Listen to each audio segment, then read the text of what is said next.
Fatimah, seorang nenek asal Panton Labu, Aceh Utara. Usianya sudah 65 tahun. Ia hidup sendirian di gubuk yang terbuat dari papan dan sebagian dindingnya hanya ditutupi karung beras. Dua anaknya sudah menikah. Untuk menyambung hidupnya, Nek Fatimah hanya mengharapkan kasih sayang orang dan keluarganya.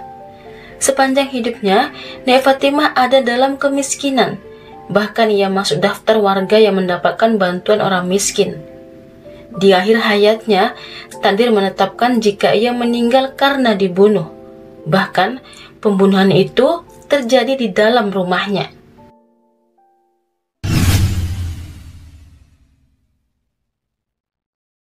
Senin pagi, tanggal 8 Juni 2020, salah satu anak nenek Fatimah yang bernama Nasrul datang untuk menjenguknya. Nasrul tinggal di kampung Alubili. Pagi itu sekitaran pukul 7, Nasrul sudah berada di depan pintu rumah ibunya. Ia sempat mengetok pintu rumah, tapi tak ada yang jawab. Lantas, ia memaksa masuk ke dalam dari dinding samping. Saat sudah berada dalam rumah, Nasrul menemukan ibunya sudah terlungkup di lantai dan bersimbah darah. Ia pun memanggil-manggil ibunya, tapi ibunya sudah tak menjawab. Nasrul lantas lari dan berteriak sambil menangis. Ia memanggil keluarganya yang juga tetangga ibunya. Kepada mereka, Nasrul mengatakan jika ibunya dibunuh orang. Dia juga minta untuk dilihat kondisi ibunya. Lantas ia pamit hendak memberitahukan saudaranya yang lain jika ibu mereka sudah meninggal dibunuh. Sementara itu, tetangga berdatangan untuk melihat Nek Fatimah. Penemuan jasad Nek Fatimah lantas dilaporkan ke RT setempat dan kemudian diteruskan ke Polsek Tanah Jambu Air. Setibanya di sana, petugas langsung masang polis lain. Jasad Nek Fatimah pun dibawa oleh ambulans Puskesmas Tanah Jambu Air ke Rumah Sakit Cut Mutia untuk divisum. Jasad sampai di rumah sakit sekitaran pukul 11 siang. Jasad pun langsung divisum. Dari hasil visum, ditemukan luka robek menganga cukup dalam di bagian leher. Sementara di bagian tubuh lainnya tidak ditemukan bekas pukulan atau penganiayaan. Jasad lantas dimandikan, barulah dibawa pulang ke kampung untuk dikebumikan. Sekitar pukul 6 sore, Nek Fatimah pun dimakamkan di kampung halamannya di Desa Tepin Bayu, Kecamatan Tanah Jambu Air. Saat pemakaman ibunya, Nasrul tidak datang, sedangkan anak Nek Fatimah yang lainnya datang menghantarkan ibunya ke pemakaman. Ketidakhadiran Nasrul menjadi omongan orang kampung dan juga keluarga. Apa sebab sampai ia tak datang? Apalagi ibunya meninggal karena dibunuh.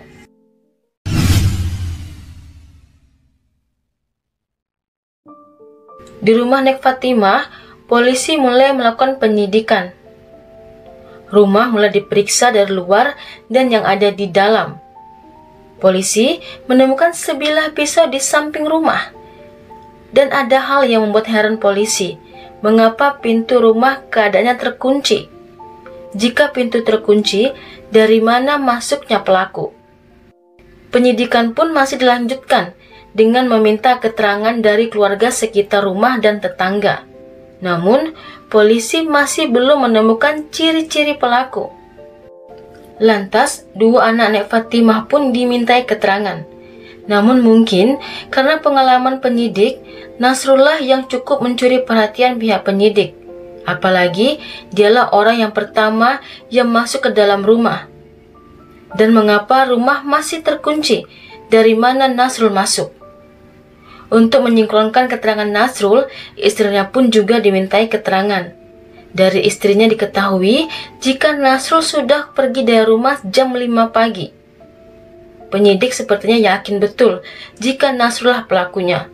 Namun, mereka tetap harus mendengar pengakuan dari Nasrul sendiri. Dihadapkan tekanan penyidik, Nasrul pun putus asa. Ia tak tahan dan tak kuasa untuk mengelak lagi. Ia akhirnya mengakui perbuatannya pada ibu kandungnya itu.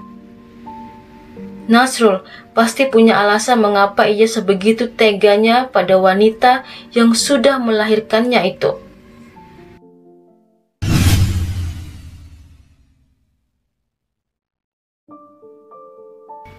Pagi itu Nasrul sudah kalut. Nasrul yang tinggal bersama istri di rumah mertuanya itu bingung mau kemana cari uang. Ibu mertuanya terus-terusan meminta uang belanja padanya. Nasrul yang kesehariannya adalah buruh bangunan sedang tak ada proyek. Tentunya ia tak punya uang. Dari pukul 5 pagi, Nasrul sudah pergi dari rumah. Sekitar pukul 7 pagi, ia mendatangi rumah ibunya. Namun, ia pergi terlebih dahulu ke pekarangan belakang. Dari sebuah pohon pisang, di sana ia mengambil sajam.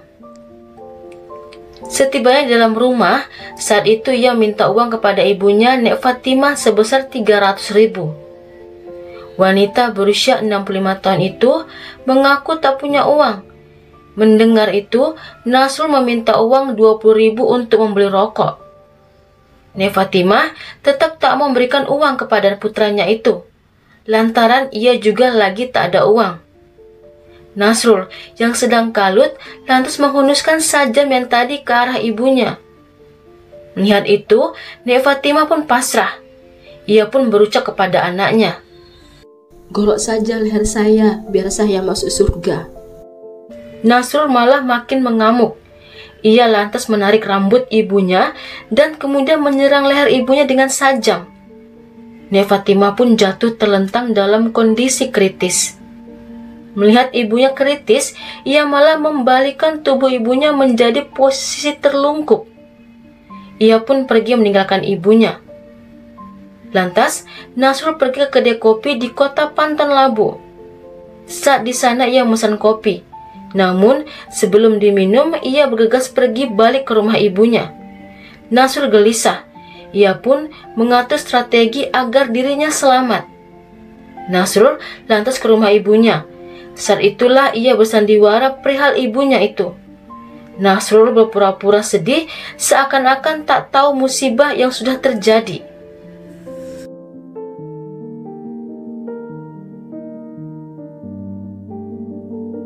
Pada tanggal 21 Januari 2021, Nasrul oleh Pengadilan Negeri Lok Sukon Aceh divonis penjara seumur hidup.